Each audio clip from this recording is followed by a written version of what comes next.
Your conscious mind, as you go to sleep, is capable of impressing your great I am upon your subconscious mind, which is a sliver of the one all-creating subconscious mind. This one mind never sleeps because it is infinite and therefore everywhere and in everything, and it is always in the process of creating and manifesting. Throughout those hours while your conscious mind is resting, your subconscious mind is receiving and processing all that you've downloaded into it and getting ready to turn its impressions into form and circumstance. In his book, The Biology of Belief, my good friend Bruce Lipton puts this phenomenon of the conscious and subconscious mind into the language of modern technology using this metaphor. Quote, "In reality, the subconscious is an emotionless database of stored programs whose function is strictly concerned with reading environmental signals and engaging in hardwired behavioral programs, no questions asked, no judgments made. The subconscious mind is a programmable hard drive into which our life experiences are downloaded." Unquote. So here you are lying in your bed about to enter into your unconscious state where your subconscious mind is most at home. In Bruce Lipton's analogy, there's a computer ready and waiting to get to work as soon as you doze off and leave your conscious mind behind. As you lie there, what you say to yourself as an I am is what you download into the computer. The computer I'm using to stand in for the one universal subconscious mind is so vast that it has no beginning and no end, and everything exists within it. If everything exists within it, and it is infinite, that means you exist within it as well, and it must respond to what you load into it. It cannot sleep. It's too busy turning conscious impressions into form and circumstance. All you have to do is understand this power is within you and be in a state of gratitude for your highest self, which is God. Remember those three magic words. You are God.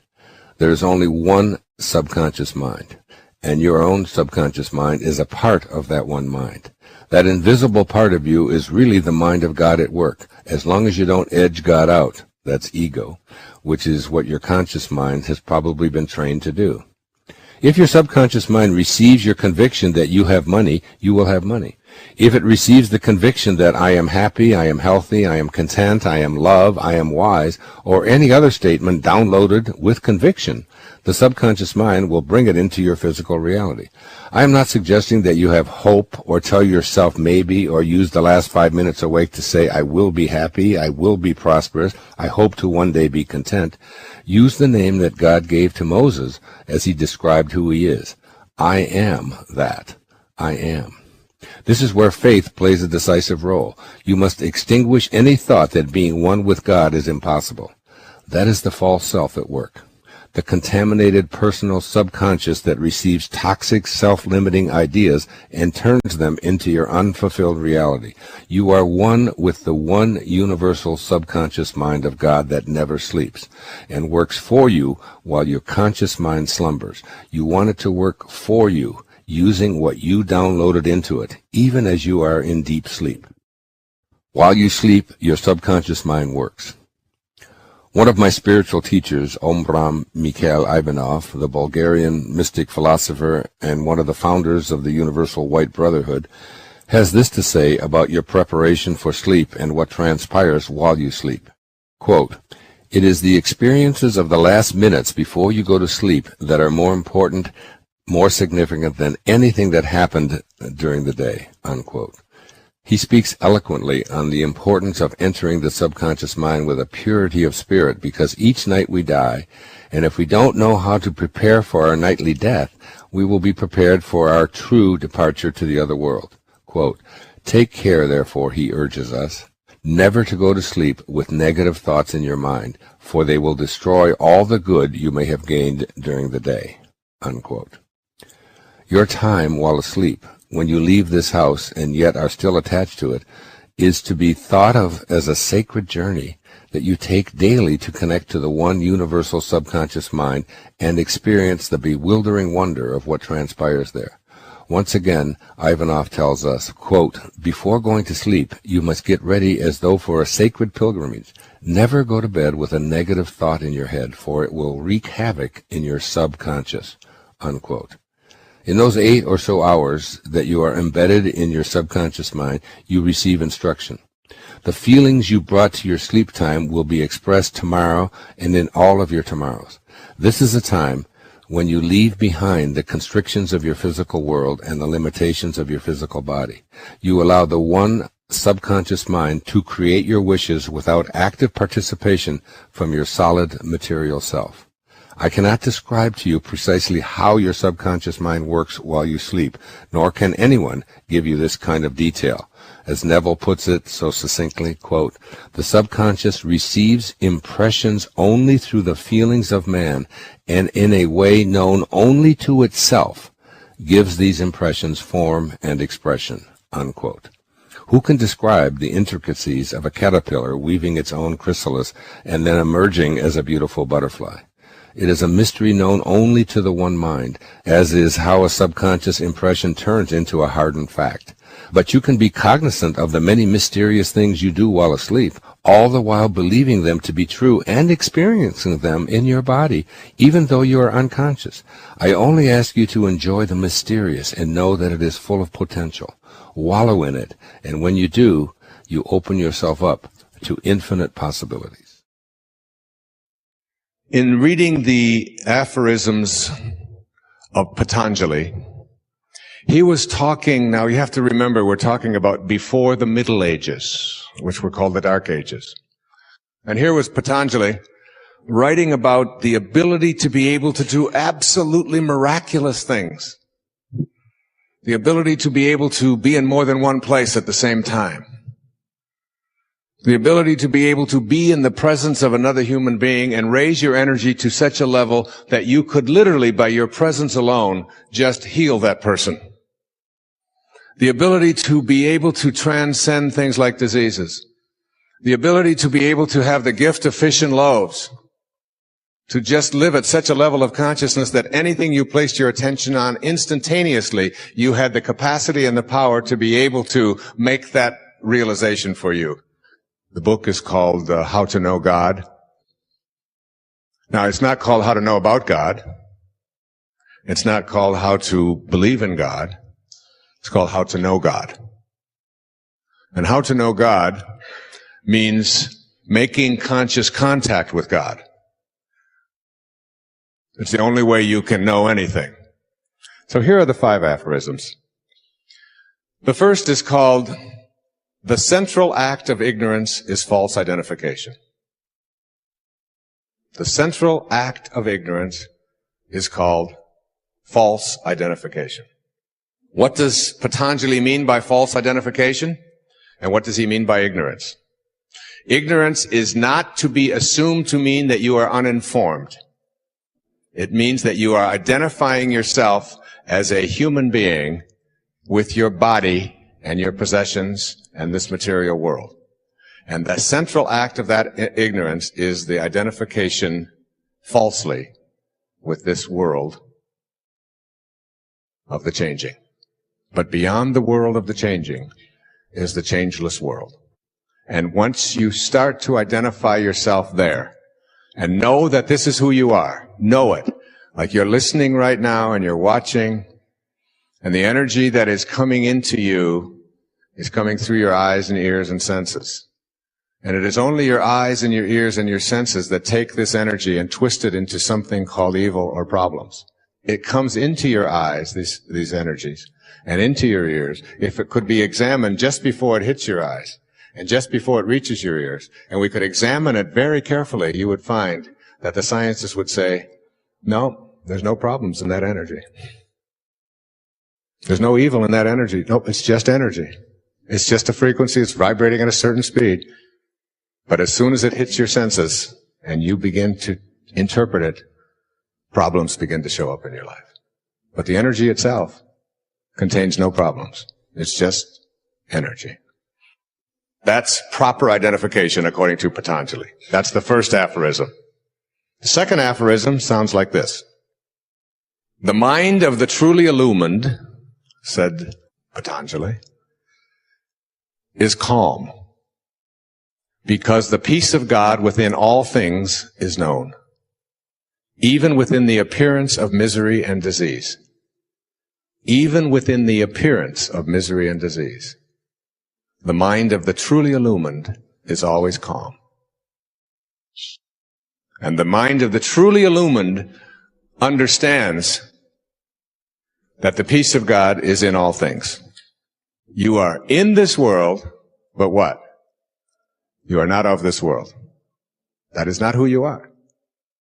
You are not of this world, even though you're in it. So you're filling out the forms. You send in your money to the IRS, and you stop at the red lights, and you obey the laws, and you follow the rules, that is, most of them, which seem to make sense, and the ones that don't, you're able to ignore, which you have to, otherwise we'll never have any growth. The third aphorism is quite simple, and it's one that's most troubling to many people in the West. Patanjali said, sin is non-existent. Sin is non-existent. There are only obstacles to one's ultimate union with God. You do not sin when you behave toward another person in a harmful way, when you steal from another person, when you violate any of the commandments or whatever. You have not sinned. You have created an obstacle to your union with God. You see, the reason we don't want to put sin in there, according to Patanjali, is because it creates shame and guilt. Shame computes the absolute lowest in whether you're going to be strong or weak in your life. Shame is the lowest frequency emotion that is possible. It only computes at 25 on a scale of 1 to 1,000. The fourth aphorism that leads us into a spiritual solution to every problem sounds like this. And these last two are the ones that I absolutely resonate to and love the most. The person who is steadfast in his abstention from falsehood has the power to obtain for himself and others the fruits of good deeds without having to perform the deeds themselves. Steadfast in abstaining from means that you never waver and you never have thoughts of falsehood, that is, identifying yourself as a material being rather than a spiritual being. And when you become steadfast in that, when you say to someone, God blesses you, they are blessed by your presence when you have that kind of consciousness. And you present yourself to someone and you are absolutely steadfast in abstention from falsehood. And in the presence of such a person, healing takes place. And blessing takes place. And the fifth aphorism, my favorite of all, says, when a person is steadfast in his abstention from harming others, then all living creatures will cease to feel enmity in his or her presence. So when you become steadfast in your abstention from ever having a thought of harm directing at other people, and that's how you walk through the world, butterflies will land on your shoulder. Birds will not be afraid of you. Little dogs, or even vicious dogs, will become domesticated by being in your presence. All living creatures, babies, will goo-goo and come to you. You know people like this, don't you? And what you'll do is set into motion these dormant forces, which will collaborate with you because you're in spirit rather than in form. If I had a woman from Holland who came over to see me, whose husband had left her after 25 years. She had 4 children, and she just had been on the verge of suicide. And she was losing weight, and she was depressed, and she was taking all kinds of drugs for it, and she was getting sicker and sicker because she just couldn't get over it. And she came to a book signing that I was doing at a bookstore down in Florida. And she said, "You've got to say something to me. You've got to say something to me that will help me to get over this." And I told her this line. I said, "Give up your personal history. Merge yourself here, now, into this moment. And those 25 years are something, if you want to understand how to do it, think of your past as, this hat. And this is your past. Now you can't just set this thing down over here and walk away from it and give up your personal history, because you'll always have it there to look back at. What you do is you pick up your past and you embrace it. You understand it, you accept it, as I had to go through these things that I had to go through in order for me to get to this place today, and the evidence for that is that I did. You don't need any more evidence. You did. And then you toss it. You toss it. You embrace it, and you toss it.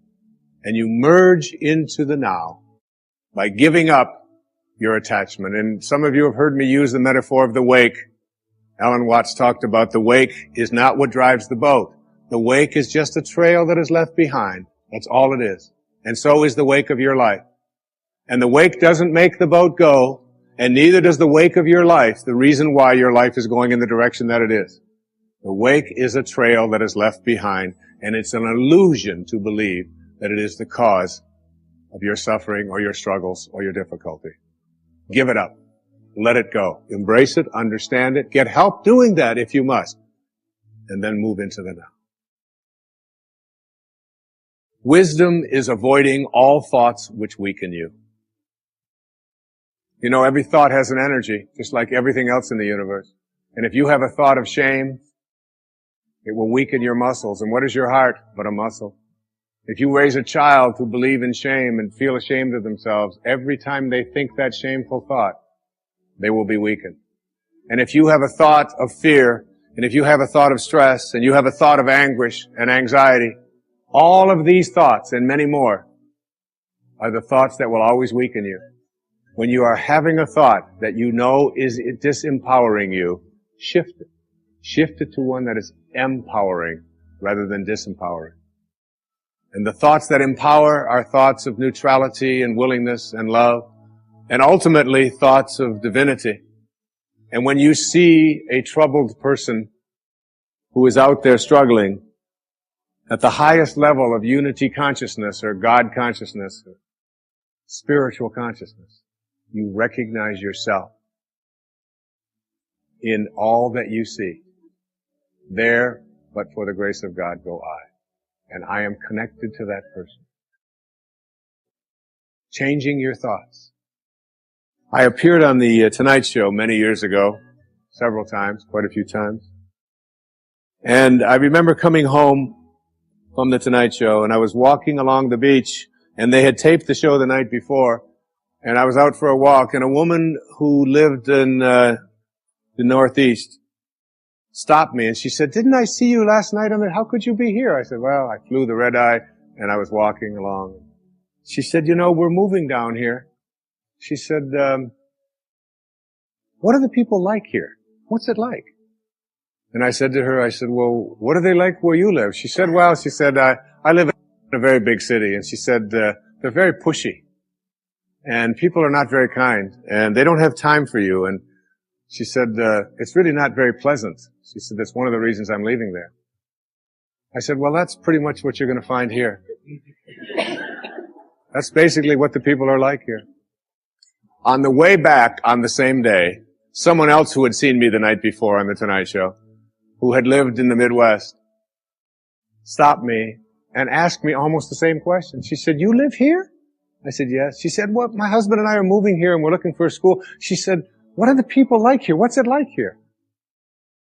I said, "What are they like in Chicago where you live?" She said, "It's the Midwest." She said, "People are very friendly, they're open, they open their homes to you, they're very loving, they're very kind." She said, "It's a wonderful place." She said, "I love that, I'm going to really miss that." I said, "That's pretty much what you're going to find here." It's what you expect, it's what you think about that expands. It's what Emerson taught us. The ancestor to every action is a thought. Change your thoughts, and you change your world. Change your expectations, and you change around what you begin to manifest and see showing up in your life. How would we think and act in daily life if we were truly aware of our divine essence? Obviously, there wouldn't be room to reproach yourself because we wouldn't doubt our abilities. In fact, we'd never look in the mirror and feel anything but love and appreciation. We'd see ourselves as fully capable of attracting all we desire. We'd treat our body with reverence and care, giving thanks for its divine design. We'd celebrate every thought we have, knowing its divine origin, and we'd become aware of our enormous talents and be awed by all that we are. We need to encourage the awareness of our magnificence in every regard. When that awareness has been reawakened, the seedlings of inspiration will begin blossoming. Here's a way of expressing these fundamental truths offered by the writings of the Baha'i Faith. This most great, this fathomless and surging ocean is near, astonishingly near, unto you. Behold, it is closer to you than your life vein. Swift as the twinkling of an eye you can, if you but wish it, reach and partake of this imperishable favor, this God-given grace, this incorruptible gift, this most potent and unspeakably glorious bounty. There's no way to be in spirit without a changed awareness. So when we accomplish this, we give ourselves the gift of moving from being flawed, limited, lacking, and imperfect to being completely comfortable with our magnificence. This unspeakably glorious bounty is so close to us, all we have to do is make a few twinkling of an eye adjustments. So why not begin right now? Here are 3 of the most obvious and important changes in awareness that you can make. 1. Changing the awareness of our magnificent talents and abilities. I want to emphasize an extremely important point. I'm not talking about self-esteem here, nor am I referring to levels of confidence. Rather, I'm saying that we need to keep the important question, who am I, in the forefront of our mind. This question doesn't revolve around previous life experiences, has nothing to do with what we've been told our special qualities or unique abilities are, and it isn't related to how worthy or worthless we feel about ourselves. It has to do with a simple truth. As Epictetus, a philosopher in the 1st century AD, said, "You carry a God about within you, poor wretch, and know nothing of it." Just like Epictetus, who was born into slavery yet became one of our most profound teachers, we came into this world with an inexhaustible supply of talent. Our abilities are as limitless as God's are, because we're a distinct portion of the essence of Him. And there's an infallible way to begin entertaining those abilities and creating as He does. That way is to become aware that anything that excites us is a clue that we have the ability to pursue it. Anything that truly intrigues us is evidence of a divine, albeit latent, talent that's signaling our awareness. Having an interest in something is the clue to a thought that's connected to our calling. That thought is a vibration of energy in this vast universe. If something really appeals to us and we feel excited but perceive ourselves as devoid of the talent we think is necessary, it's probably an even higher vibration. Anything that's causing excitement within us is evidence of a spirit message that's saying, you can do this. Yes, you can.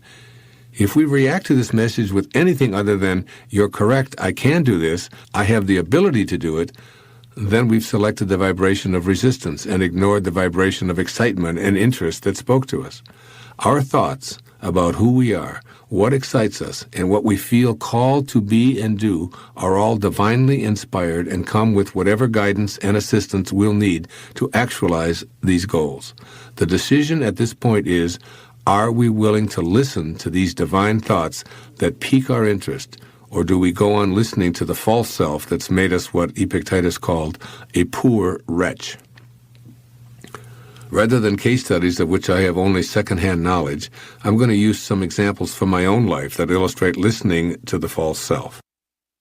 My background would appear to be an unlikely one for what I'm calling magnificence. Here's what it would look like on paper.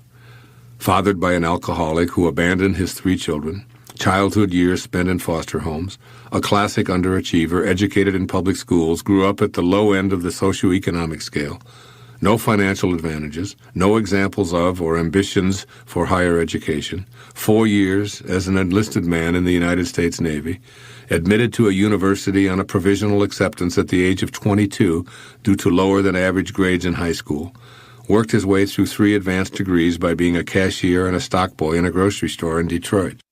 This isn't exactly what you'd call a prescription for becoming the best-selling author of 28 books and a successful public speaker. I couldn't begin to tell you how many teachers of creative writing and speech gave me low grades for my efforts in these fields. All I can say for certain is that I've always had a knowing about my interest in writing, have always been excited by the prospect of entertaining and informing an audience, any audience. By all of the accepted standards, I didn't have any writing ability. What I did have, and still do, was an interest and a passion for writing. It inspired and thrilled me, and I simply loved it. From the perspective of inspiration, I had the ability to do it, and that's all I needed to know.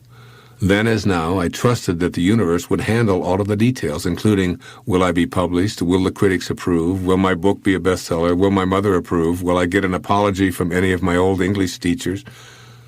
But really, who cares about any of this? The fact that writing excites me is all I've ever needed to know. When I follow that thought and stay with it, I conclude that I have the ability and the talent. And so do you. Like me, it's easy to find what excites you. What do you find intriguing? Does learning yoga and becoming an instructor interest you? Then you have your answer. The issue isn't about ability, it's about being matched up in spirit with your current thoughts and behaviors. You begin to sense there's trouble ahead. And so you look at a group of people that are standing on a corner and you think, that could be trouble. And your intuition says, run around them rather than next to them. And you run and you avoid that. And something tells you when you're walking out of a parking lot, there's some intuitive sense that says, I think I should have somebody accompany me when I'm doing this. And you listen to that intuition. Sometimes it isn't there and it's not necessary. When it's there, you pay attention. You begin, synchronicity isn't any more confusing than the thought that exists between a mother and her baby. It's not any more difficult to understand than the idea of a remote control in your television set. And when we then have these synchronistic events in which we access our intuition, and what I'm suggesting is that when you reach these higher frequencies, intuition, insight, creativity, all of these things become negotiable. You can access them. You have the knowing. Because when you form a picture in your head of what you would like to attract into your life, you can begin to attract abundance and virtually anything else that you put your attention on. It's a law of the universe. Get that picture. See yourself as if you already are what you'd like to become, and every great artist, every great thinker is able to do just that. They have been able to see themselves as completing something. Do you know how difficult it is for so many people who get into a doctoral program? I think the statistics are that out of every 10 people admitted into a PhD program, 1 completes it. 9 out of 10 never complete it because they can't picture themselves writing a dissertation. The reason that I knew when I entered the doctoral program and was told that 9 out of 10 don't complete it, I already saw myself as having my doctorate. And I just knew that that was something that I had to do. And I suggest that there are people right in here, there are physicians in here, who probably entered medical school. There's a lady right here in the front who entered medical school. How many women who enter medical school complete the entire process and become medical doctors and have a practice? It's getting higher, but the statistics are against you as you enter something like that.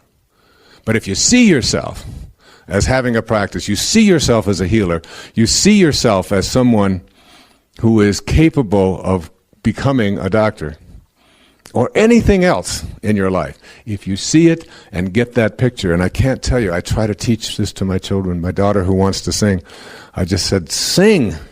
See yourself as a singer. Get that picture, and no matter what comes your way, don't ever let anybody ever tell you that it won't happen. You can let them tell you, and all you have to do is use that as a way to step into the gap and then out of the gap over here into the world of spirit and bring that energy of knowing, that energy of insight, that energy of intuition. Are you listening, Jennifer? Because if you have that picture, there's nothing that can stop you. And you don't evaluate whether or not you are successful on the basis of whether people buy your CDs. That's the biggest mistake you could make. Or whether people read your books. Or whether people want to come and hear your lectures or buy your tapes. You don't do it that way. You evaluate whether or not you are a success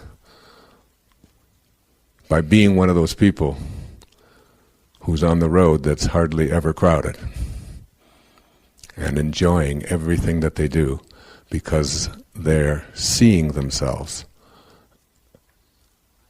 as someone who couldn't be any place else. And you no longer find enlightenment through suffering.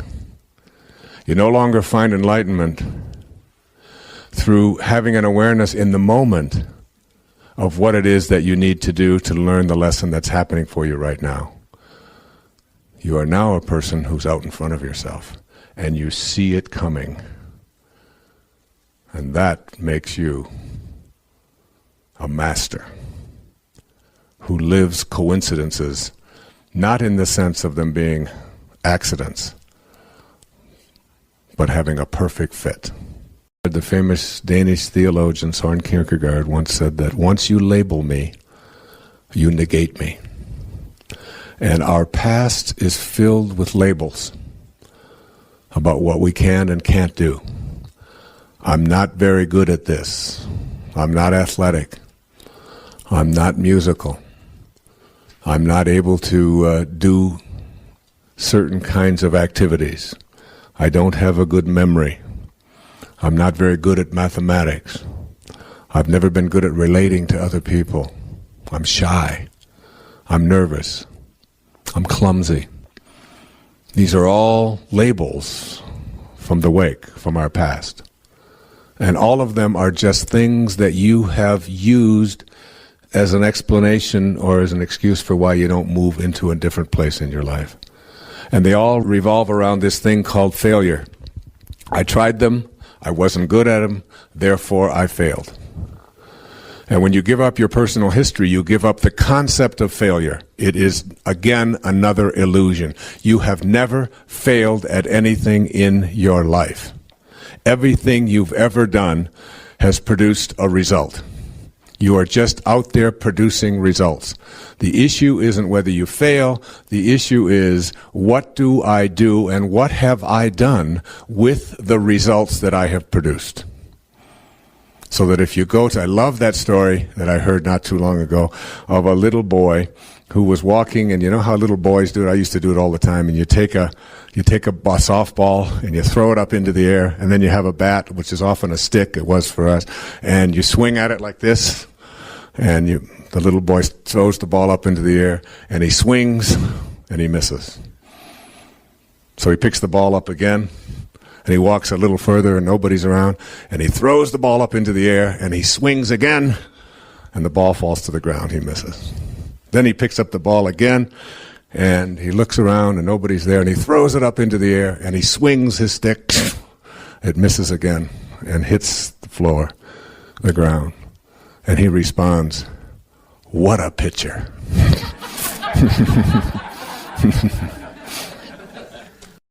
It's the idea that you can never fail at anything. And I can't tell you how many endless clients that I have told, you have never failed at anything in your life.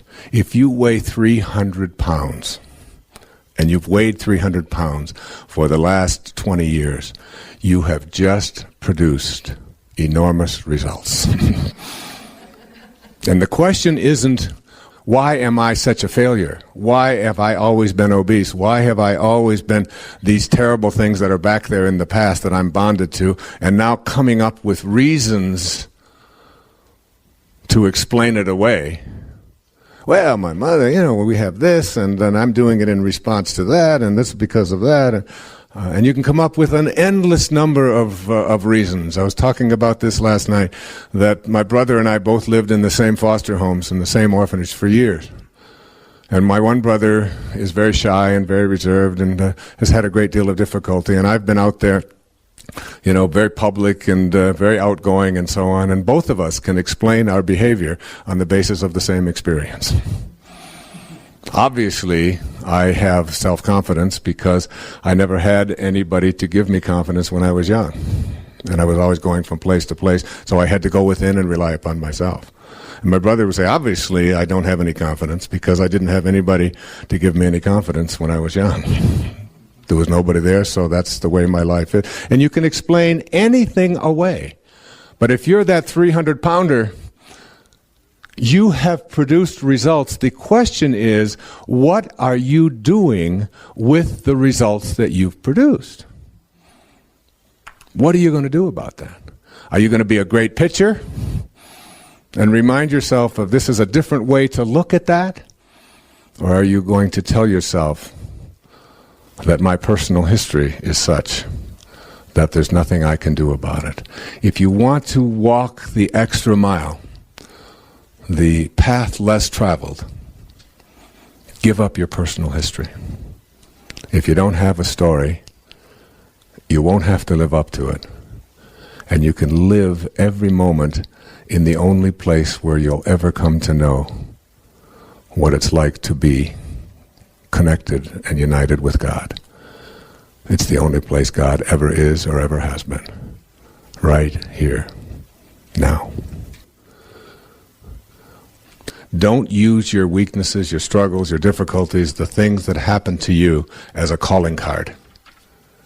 Sharing it with everybody else and using it as a way to get sympathy for yourself. If you've been through a divorce, if you're a widow, if you've been through cancer, if you've been, whatever it is, don't use that as a way to get attention for yourself. Because what it'll do is it'll keep you bonded back here. And it'll also give you more of an opportunity to repeat and attract the very thing that you're still upset about.